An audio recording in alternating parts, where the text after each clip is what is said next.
Hello বন্ধুরা, আজ আলোচনা করব পয়লা মে গুরুত্বপূর্ণ কয়েকটি কারেন্ট অ্যাফেয়ার্স নিয়ে, যেগুলো বিভিন্ন চাকরির পরীক্ষায় আসে বা আসতে পারে। তো দেরি না করে শুরু করা যাক আজকের প্রথম প্রশ্ন। কোন মন্ত্রণালয় ভারতের সবুজ হাইড্রোজেন সার্টিফিকেশন স্কিম GHCI চালু করেছে? এ বিদ্যুৎ মন্ত্রণালয়, বি পেট্রোলিয়াম ও প্রাকৃতিক গ্যাস মন্ত্রণালয়, সি নতুন ও নবায়নযোগ্য জ্বালানি মন্ত্রণালয়, ডি পরিবেশ বন ও জলবায়ু পরিবর্তন মন্ত্রণালয়। তো এর সঠিক উত্তর হবে অপশন সি, নতুন ও নবায়নযোগ্য জ্বালানি মন্ত্রণালয়। কি পয়েন্ট? ভারত সম্প্রতি জাপান এবং সিঙ্গাপুরে 4.12 লক্ষ টন সবুজ হাইড্রোজেন ডেরিভেটিভ সরবরাহের জন্য চুক্তি স্বাক্ষর করেছে। বিশ্বাসযোগ্য এবং স্বচ্ছ সবুজ হাইড্রোজেন উৎপাদন নিশ্চিত করার জন্য ভারতের সবুজ হাইড্রোজেন সার্টিফিকেশন স্কিম একই সাথে চালু করা হয়েছিল। GHCI হলো ভারতের প্রথম সার্টিফিকেশন কাঠামো যা হাইড্রোজেনকে একচেটিয়াভাবে পুনর্নবীকরণযোগ্য শক্তি ব্যবহার করে উৎপাদিত হয় তা যাচাই করে এই সার্টিফিকেশন নিশ্চিত করে যে হাইড্রোজেনকে সবুজ হিসাবে স্বীকৃতি দেওয়া হয়েছে। GHCI নতুন এবং পুনর্নবীকরণযোগ্য শক্তি মন্ত্রক দ্বারা চালু করা হয়েছিল। জ্বালানি দক্ষতা ব্যুরো হলো GHCI এর জন্য নোডাল সংস্থা। এটি জাতীয় সবুজ হাইড্রোজেন মিশন দ্বারা সমর্থিত। চলে যাব নেক্সট কোশ্চেন। বিশেষ 301 প্রতিবেদন কোন সংস্থা প্রকাশ করেছে? এ বিশ্ব বাণিজ্য সংস্থা, HTO, বি বিশ্ব বৌদ্ধিক সম্পত্তি সংস্থা, সি মার্কিন যুক্তরাষ্ট্রের বাণিজ্য প্রতিনিধি, না ডি আন্তর্জাতিক বাণিজ্য কমিশন। তো এর সঠিক উত্তর হবে অপশন সি, মার্কিন যুক্তরাষ্ট্রের বাণিজ্য প্রতিনিধি। কি পয়েন্ট? মার্কিন যুক্তরাষ্ট্রের বাণিজ্য প্রতিনিধি USTR কর্তৃক প্রকাশিত বিশেষ 301 প্রতিবেদনে ভারতকে আবারও অগ্রাধিকার নজরদারি তালিকায় রাখা হয়েছে। এটি 1974 সালে বাণিজ্য আইনের অধীনে প্রকাশিত একটি বার্ষিক পর্যালোচনা। এটি এমন দেশগুলিকে চিহ্নিত করা হয় যারা মেধা সম্পত্তি অধিকার এর পর্যাপ্ত এবং কার্যকর সুরক্ষা বা মার্কিন অধিকারীদের ন্যায্য অ্যাক্সেস প্রদান করে না। 1989 সাল থেকে প্রতি বছর এই প্রতিবেদনটি প্রকাশিত হচ্ছে। এটি দেশগুলিকে অগ্রাধিকার বিদেশি দেশ অগ্রাধিকার নজরদারি তালিকা বা নিরীক্ষণ তালিকা হিসাবে শ্রেণীবদ্ধ করে। ভারতের মতো অগ্রাধিকার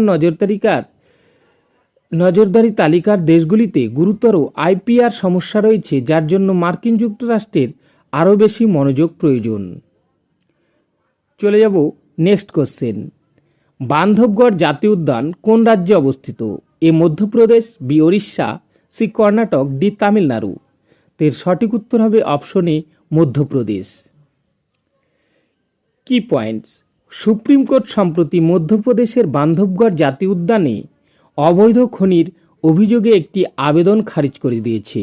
এটিকে আইনের অযৌক্তিক অপব্যবহার বলে অভিহিত করেছে এবং আবেদনকারীকে 1 লক্ষ টাকা জরিমানা করেছে। বান্ধবগড় জাতীয় উদ্যান মধ্যপ্রদেশের উমারিয়া জেলায় অবস্থিত। এটি বিন্ধ্য পাহাড়ের ওপারে অবস্থিত, যা তাদের বনভূমি এবং বন্যপ্রাণীর জন্য পরিচিত।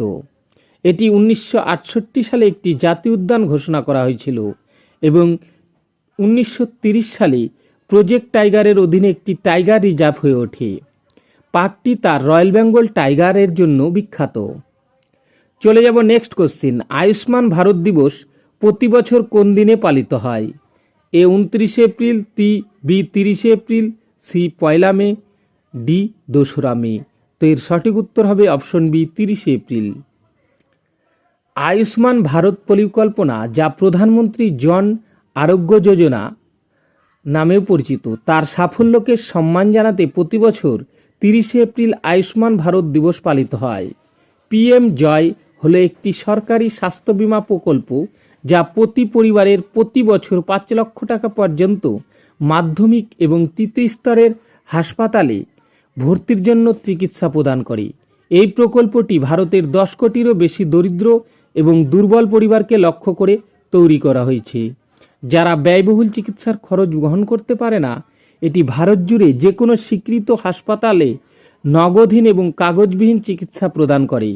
আয়ুষ্মান ভারত দিবসে সচেতনতা ছড়িয়ে দিতে এবং এই প্রকল্পের প্রভাব উদযাপনের জন্য দেশব্যাপী অনুষ্ঠানের আয়োজন করা হয়।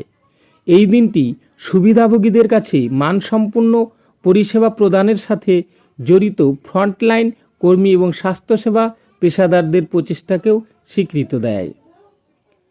চলে যাব নেক্সট কোশ্চেন। ভারতের কোন শহর ভারতের প্রথম সার্টিফাইড গ্রিন মিউনিসিপ্যাল বন্ড জারি করেছে? A Pune, B Indore, C Ghaziabad, D Bengaluru. তো এর সঠিক উত্তর হবে অপশন সি গাজিয়াবাদ। কি পয়েন্ট? স্বচ্ছ ভারত মিশন নগরের অধীনে গাজিয়াবাদ ভারতের প্রথম সার্টিফাইড গ্রিন মিউনিসিপ্যাল বন্ড জারি করেছে, যার মাধ্যমে একটি টারসিয়ারি সুয়েজ ট্রিটমেন্ট প্ল্যান্ট এর জন্য 150 কোটি টাকা সংগ্রহ করা হয়েছে। এই বন্ডটি টেকসই নগর পরিকাঠামো এবং আর্থিক উদ্ভাবনের দিকে একটি বড় পরিবর্তনের চিহ্ন। টারসিয়ারি সুয়েজ ট্রিটমেন্ট প্ল্যান্টটি বর্জ্য পদার্থ পরিশোধনের জন্য মাইক্রোফিল্ট্রেশন, আল্ট্রাফিল্ট্রেশন ও ন্যানোফিল্ট্রেশন এবং রিজার্ভ অসমোসিস এর মতো উন্নত মেমব্রেন ফিল্টারেশন প্রযুক্তি ব্যবহার করে। এই প্ল্যান্টটির প্রতিদিন 4 কোটি লিটার শোধন করা ক্ষমতা রয়েছে এবং এটি 95 কিলোমিটার দীর্ঘ পাইপলাইন নেটওয়ার্ক সাথে সংযুক্ত। এটি 1400টিরও বেশি শিল্প ইউনিটে শোধিত জল সরবরাহ করে, যা মিঠা পানির উৎসের উপর নির্ভরতা কমিয়ে দেয়। চলে যাব নেক্সট কোশ্চেন। বিশ্ব সামরিক ব্যয়ের প্রবণতা প্রতিবেদন কোন সংস্থা প্রকাশ করে? এ স্টকহোম আন্তর্জাতিক শান্তি গবেষণা ইনস্টিটিউট, বি বিশ্বব্যাংক, সি আন্তর্জাতিক মুদ্রা তহবিল, ডি জাতিসংঘ। তো এর সঠিক উত্তর হবে অপশন এ স্টকহোম আন্তর্জাতিক শান্তি গবেষণা ইনস্টিটিউট। কি point? Stockholm international peace research ইনস্টিটিউটের trends in world military expenditure রিপোর্টের 2024 সংস্করণ অনুসারে ভারতের সামরিক ব্যয় পাকিস্তানের তুলনায় প্রায় 9 গুণ বেশি ছিল। Stockholm international peace research institute একটি সুইডিশ থিঙ্ক ট্যাঙ্ক যা বিশ্বব্যাপী সামরিক ব্যয় বিশ্লেষণ করে এই বার্ষিক প্রতিবেদন প্রকাশ করে। 2024 সালে বিশ্বব্যাপী প্রতিরক্ষা ব্যয় $2.46 ট্রিলিয়ন পৌঁছেছে, যা 2023 সালে $2.24 ট্রিলিয়ন ছিল। এটি বিশ্বব্যাপী মোট দেশজ উৎপাদনের জিডিপির 1.9% ছিল, যা 22 সালে 1.6% এবং 2023 সালে 1.8% ছিল। মাত্র 5টি দেশ মার্কিন যুক্তরাষ্ট্র, চীন, রাশিয়া, জার্মানি এবং ভারত বিশ্বব্যাপী সামরিক ব্যয়ের 60% জন্য দায়ী।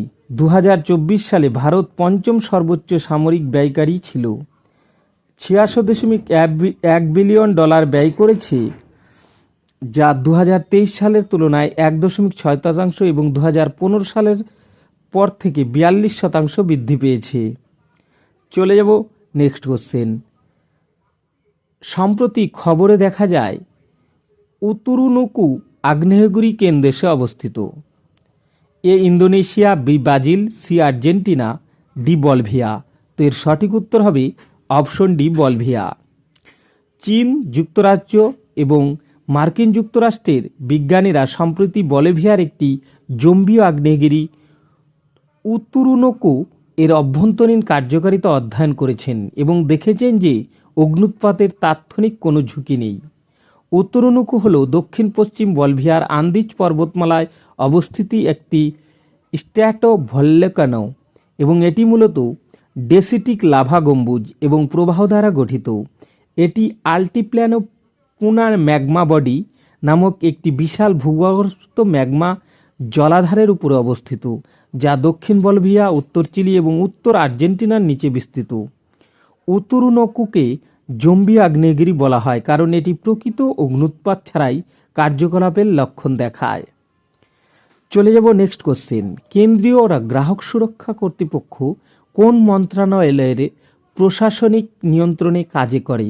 এ গ্রাহক বিষয়ক, খাদ্য ও গণবন্টন মন্ত্রণালয়, বি আইন ও বিচার মন্ত্রণালয়, সি অর্থ মন্ত্রণালয়, ডি বিজ্ঞান ও প্রযুক্তি মন্ত্রণালয়। তো এর সঠিক উত্তর হবে অপশন এ, গ্রাহক বিষয়ক, খাদ্য ও গণবন্টন মন্ত্রণালয়। কি পয়েন্ট? দিল্লি হাইকোর্টের স্পষ্ট রায় সত্ত্বেও বাধ্যতামূলক পরিষেবা চার্জ ফেরত না দেওয়ার জন্য সম্প্রতি দিল্লি 5টি রেস্তোরাঁর বিরুদ্ধে স্বতঃপ্রণোদিত পদক্ষেপ নিয়েছে কেন্দ্রীয় গ্রাহক সুরক্ষা কর্তৃপক্ষ।